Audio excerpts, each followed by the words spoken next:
Hello and welcome back to the Canaries Chat channel. Today we have, well, as voted by the people of X, so Norwich City fans, the Norwich City team of the season.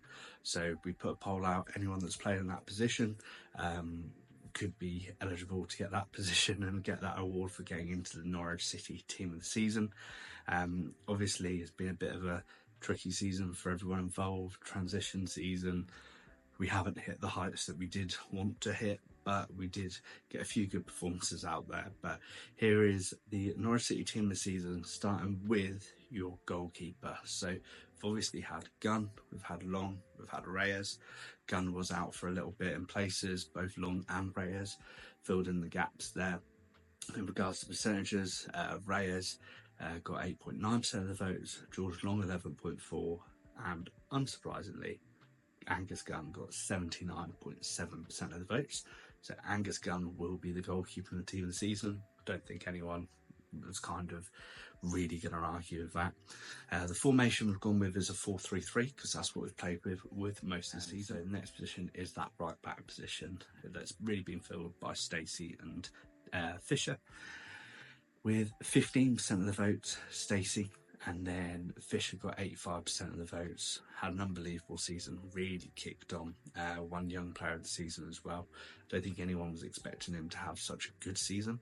But yeah, he's really made that right back position for himself. Stacey did get a couple of games at right wing back and looked very sharp there. But in general, Fisher's been the kind of staple right back. So no arguments there from myself. We then have the two centre-back roles. So we have Duffy, Doyle, Cordoba and McConville with 5.1% as Cordoba, with 16.5% McConville. And then our two centre-backs will be Shane Duffy with 34.2% and Callum Doyle with 44.3%. So again, I'd say probably the most capped pair. Don't quote me on that. But those two playing together, we definitely got the best results with. We obviously had Cordoba at times stepping in. Doyle was injured, and then Duffy's basically been the mainstay. It's been either Doyle or Cordoba. With Shane Duffy, we've obviously got a lot of young centre backs as well. So McConville's mentioned there, but we've also got quite a few centre backs on loan. So Brad Hills, for example, has been absolutely killing it at Stockport. So potentially next year, when we're doing team of the season, that could be a completely different partnership with Callum Doyle leaving, potentially Duffy leaving, and then our young centre backs coming back in. I really wouldn't be surprised if we see both those centre backs changed for next year. With left backs, we did include Doyle in this one as well because he did play left back for part of the season. Chris Enne got 2.5%, Doyle got 18.5%, and with 79%, Lucian Mahovo. So again, another young player got his break because of the injury crisis that we had at left back, and he's come in, he's absolutely smashed it. Unfortunately, an injury now has meant that he couldn't play that in part of the season, but for me, he'd be my starting left back when he comes in. He's very decent defensively, but he's also very good going forwards.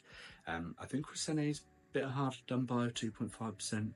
I think he's had a few good games, and obviously Doyle was already the centre back, so unless he had got a higher percentage on left back or centre back, whichever one he got the higher percentage on, he was going to get. So that is our back line. So we've got Gunn, Fisher, Duffy, and then Doyle, and then we've got Mahovo at left back.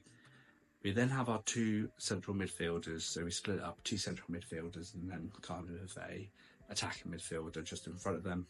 The options were McLean, Nunes, Slimani and Wright. Obviously Slimani, we were on loan and then we bought him in January. He got 2.4% of the votes. Next was Kenny McLean, so the captain, now 21.2% of the votes. This one was one of the kind of closer ones, but yeah, just 21.2%.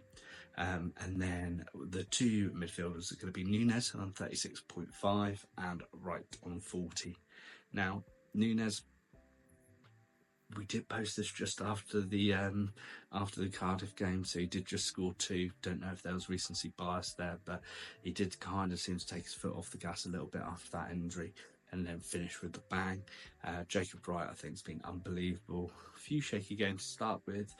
That's natural. He's coming into a different environment, different team. But yeah, he's absolutely nailed it since then. And I can't wait. I think, for all intents and purposes, we're going to sign him anyway. Personal terms agreed. So fingers crossed we can get that over the line, and we will have a 15 to 20 million pound player in a couple of seasons easily. The attacking midfield role, we had Oscar, Forson or Emmy in those roles. Oscar got 6.1%, Forson got 24.4%, and Emmy got 69.5%. So Marcondes does take that attacking midfielder role.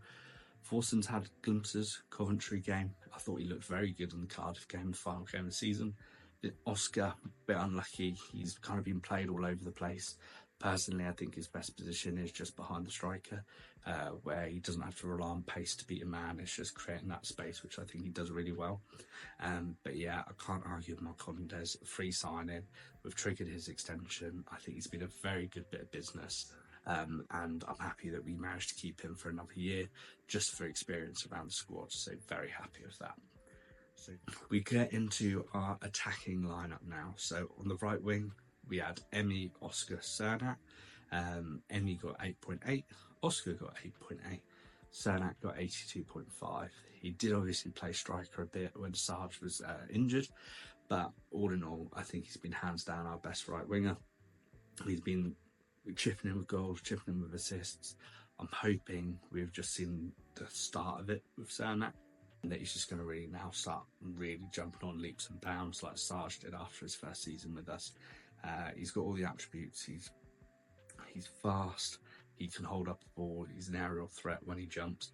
But he's also got a wand of a left foot. He can absolutely strike a ball, but just needs a little bit of finesse in there. Our left wing is either Sainz or Dobbin. Hopefully Dobbin will be signed again, but signed on loan. He got 30.2%, and Sainz got 69.8%. No surprise there. Team of the season. So there's always going to be Sainz, but he could be on to pastures new anyway, with Villarreal sniffing about him for 11 or so million. Wouldn't be surprised to see him go. So I think if we can then get Dobbin, that would be a really good signing. And then lastly, we've got striker. Don't think it'll come to any surprises, but got Cernat on 1.1, Emmy on 2.2, and Sarge on 96.6. I mean, he's an unbelievable player of the season for Norwich. It's going to be very difficult to replace his goals. I think he will move on, unfortunately. I think he deserves to move on. He's not a middle championship striker. He can definitely do better than that. But yeah, he was always going to be that number one. And going by the polls, he won it by a landslide. No one else was even close to those kind of numbers. So just to summarise, we've got Gunn and goal. We've got Fisher right back. We've got Duffy, Doyle, and then Mahovo left back. We have Nunez and Wright as two centre mids. Emmy is the cam, and then we've got Cernat, Sainz, and Sarge up top. That is, as voted by the fans, your Norwich City team of the season. Now, if you've enjoyed this video, make sure to leave a like. Make sure to subscribe as well. I know the season's come to an end, but we're going to keep on doing loads of Norwich City content up until the new season, until we can bring the vlogs back. So yeah, if you did enjoy it, leave a comment. Would you change anything? We will see you in the next video.